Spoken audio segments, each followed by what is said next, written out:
981.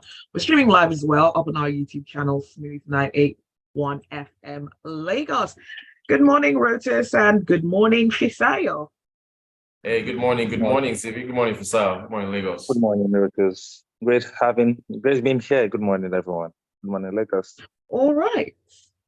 So, there's a list that has been released by LinkedIn, and it certainly has some very interesting information about InterSwitch. Yeah, it's the top 25 best places to work in Nigeria from LinkedIn. I think they did a survey, and there's two tech companies in the top five. So number one is Ernst & Young, E&Y, which is a global consulting firm. Number two, MTN. Number three, Sterling Bank. Number four, InterSwitch, and number five, First Bank. So InterSwitch in particular, I think they jumped from, I think they were seventh, or they 11th? No, they were 11th last year in this same survey, and then they jumped to fourth. So they're pretty big jump for InterSwitch on this list. So, I mean, it's a good mix. It's a mix of, consulting, telecommunications, banking, software development, and also and banking as well. So as far as we need more jobs. Fisayo, what do you think? We need more jobs in this Nigeria. Well, but that's not what the survey is about, right? No, it's not what the survey is about.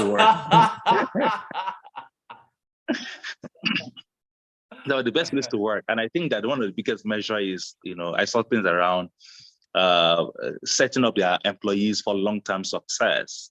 People that don't fire, people, that have low attrition, again, just many things that LinkedIn is able to collate based on the data that they have about employees and where they work. So they're able to, set up to say, okay, yeah, these are the best 25 places to work based on all of these, potential based on this data that we're seeing. And I think that's it's only LinkedIn that probably has or could have that kind of data to be able to make, such, bold statements around the best places to work, in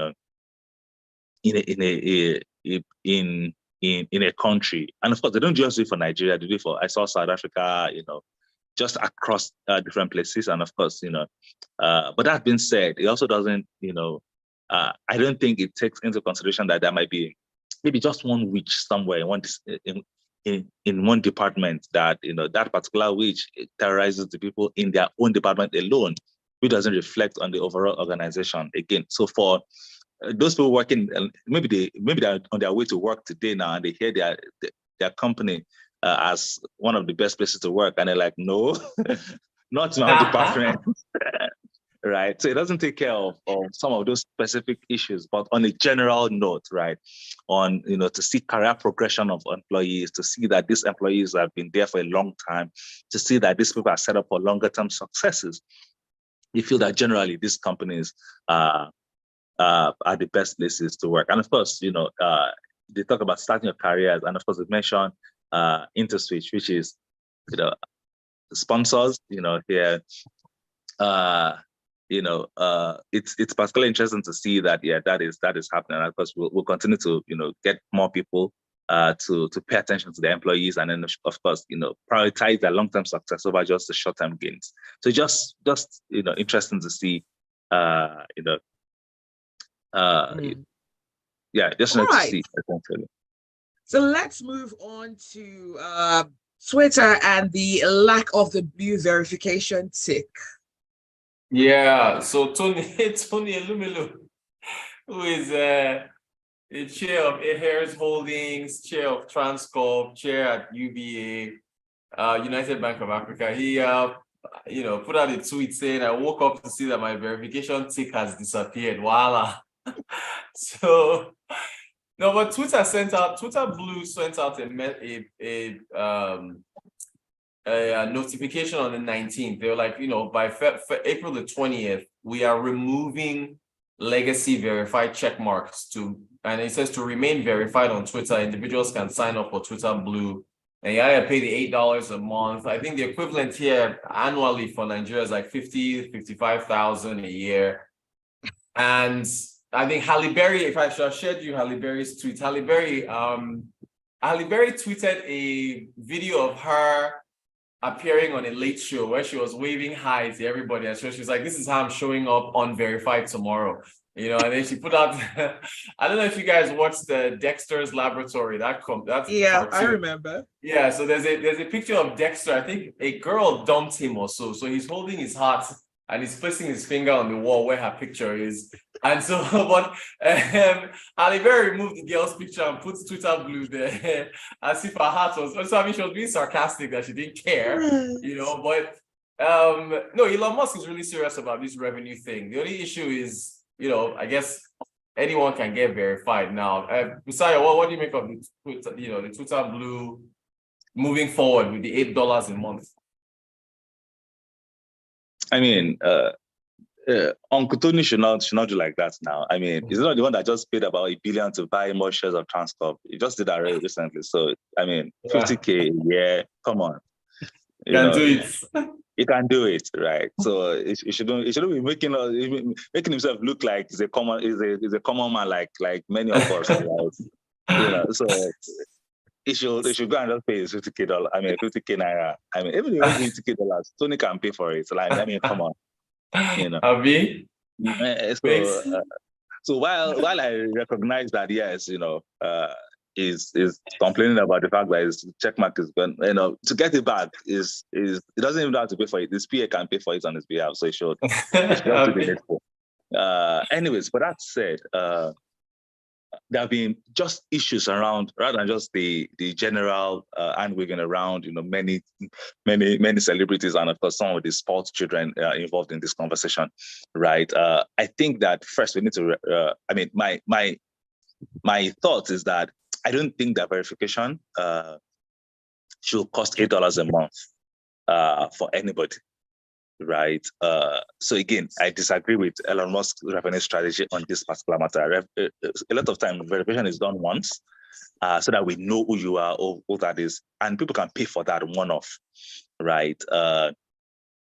But you know, if you have to pay, you know, consistently every month, like subscribing to verification, I think that is, you know, it's I think it's just playing on the bigger you know, emotions of people, right? To say that, you know, if you want to get verified, you know, if you want to keep your verification check, pay this amount, and of course the revenue driver for him. When you shell out $44 billion to buy a company, you have to figure out a way to milk, you know, the company to get as much revenue as possible within, you know, as quickly as possible. So for him, he believes that if, you know, I think I saw a data that says that now over 400,000 people that had, you know, the verification mark before, right? So imagine, you know, all of them, you know, buying the verification check a month. That's about $3.something million. Yeah. You know, in a year, that's you know, that's over $30-something million. That's probably even more close to $4.44 billion that he used, you know, in buying the company. And of course, I recognize this fact. Running Twitter is expensive. Think about it, right? There is data center. You upload pictures. Is on their server. You know, just many things to keep this you know, the service ongoing, right?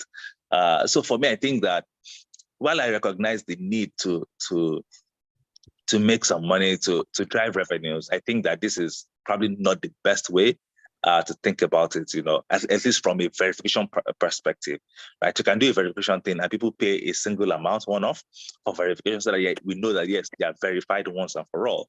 And of course, we want to then now drive subscriptions. So things like, okay, maybe, so for instance, I can argue that if you have, you know, maybe more than 100,000 followers, you have a monetization strategy of that 100,000 followers. So I will charge you for that. Do you get? So I'm saying that there might be other ways to think about, you know, monetization rather than, you know, just because you have you want to have a blue check, right? So I guess that's one thing I just think about. But again, we'll see how this works. right? I mean, Elon just lost, his rockets, right? The most powerful rockets in the world, blew up mid air. So he needs money, really. So if you can pay $8, please go ahead and pay for him. And speaking of money, real quick, I know we're running out of time. Facebook says that, I guess, US Facebook users between 2007 and 2022, even if you deleted your account, you can get a piece of the $725 million Analytica settlement. But they cut out everybody else that wasn't part of the US. So there's a form you can fill out, and you get a piece of that 725 million. When I saw it, I thought I could get a piece of it, but obviously I'm not a US Facebook user.